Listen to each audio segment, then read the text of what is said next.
सरकार ने सीएए को लागू कर दिया है। इसको लागू होने के बाद इस बार सब कुछ बहुत शांतिपूर्वक चल रहा है। इस समय कानपुर की अगर हम बात करें तो यहाँ का पुलिस प्रशासन भी काफ़ी मुस्तैद है। हमारे साथ मौजूद हैं यहाँ पर हरीश चंद्र जी, जो यहाँ पर जेसीपी हैं। उनसे बात कर लेते हैं। सर, ये जो पूरा कानून तो अब लागू हो गया है, ये एक्ट लागू हो गया है, इसको लेकर जनता के बीच में जो भ्रांतियां हैं उसको किस तरह से खत्म किया जा रहा है? देखिए, इसका जो पहला राउंड है, कल हम लोगों ने जो है वो जितने भी यहाँ के मौलाना, मौलवी और मुतवल्ली और जो हमारे काजी साहब थे, सबको बुलवाया था।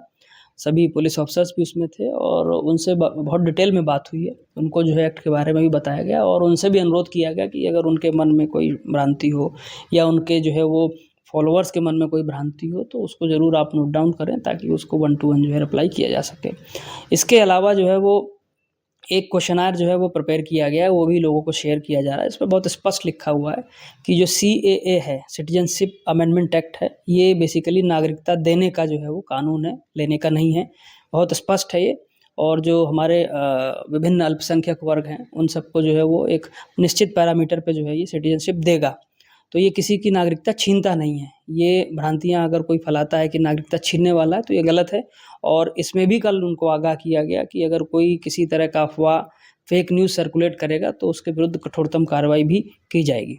फेक न्यूज़ सर्कुलेट होने का आजकल सबसे आसान सा माध्यम हो गया है सोशल मीडिया। इस पे किस तरह से रोक लगाने की पूरी कवायद की गई है? ये हमारी सोशल मीडिया मॉनिटरिंग टीम है एक पूरी, जो इस पे काम कर रही है। डीसीपी हेडक्वार्टर के निरीक्षण में वो काम करती है।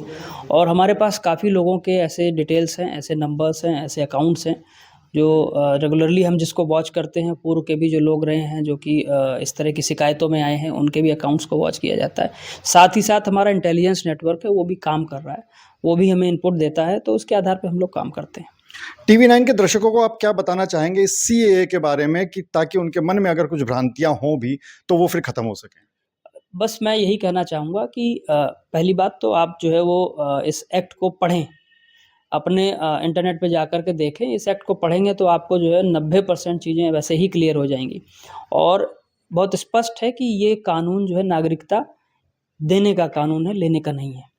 ये बेसिकली जो है वो जो भी बाहर के हमारे पड़ोसी मुल्कों के या उस तरह के जो अल्पसंख्यक वर्ग है, जिसमें बुद्धिस्ट हैं, क्रिश्चियंस हैं, इन सबको जो है नागरिकता देता है, किसी की नागरिकता छीनता नहीं है। जैसा कि बहुत स्पष्ट केंद्र सरकार ने भी अपनी उसमें किया है एडवर्टीजमेंट में। तो उसको जो है लोगों तक फैलाएं, उनको बताएं कि ये नागरिकता लेने का नहीं है, ये बहुत स्पष्ट है। और अगर कोई ये कहता है कि ये नागरिकता लेता है तो जो है वो ऐसे लोगों के बारे में हम ही बताएं, ताकि हम उनकी भ्रांति दूर कर सकें। और अगर कोई फिर भी बदमाशी कर रहा है तो फिर उस पर कार्रवाई की जाएगी। सोशल मीडिया पे अगर कोई इस तरह की सूचना फैलाता है, अफवाह फैलाता है, तो उसके लिए कौन सी कड़ी कार्रवाई करने का पूरा इंतजाम है? सोशल मीडिया के लिए जैसा मैंने आपको बताया कि हमारी मॉनिटरिंग टीम है जो पूरा उसको देख रही है, जिसमें फेसबुक है, ट्विटर है, व्हाट्सएप के अकाउंट्स हैं, सब जो है वॉच किए जा रहे हैं जो संदिग्ध लोग हैं। और इसके अलावा हमारे पास एक डाटा बैंक है जो पूर्व के इस तरह के सक्रिय लोग रहे हैं लगभग 15-20 सालों में, जिन्होंने इस तरह की चीज़ों में पार्टिसिपेट किया है, जो मुकदमे हमने दर्ज किए हैं, उन सबको भी हम लोग देख रहे हैं। तो कुल मिलाकर के एक बृहद जो है वो डाटा बेस है हमारे पास, और उसके बेसिस पे हम लोग जो है वो उसको मॉनिटर कर रहे हैं। तो कानपुर पुलिस पूरी तरह से तैनात है, मुस्तैद है। और सबसे बड़ी बात यह है कि अगर आपको इस कानून के बारे में कुछ भी फॉरवर्ड करना है तो उससे पहले इस कानून को पढ़ लीजिए, उसके बारे में पता कर लीजिए। ये आपकी नागरिकता छीनने का कानून नहीं है, बल्कि जो बाहर के अल्पसंख्यक हैं उनको नागरिकता देने का कानून है। अनुराग अग्रवाल, टीवी9 कानपुर।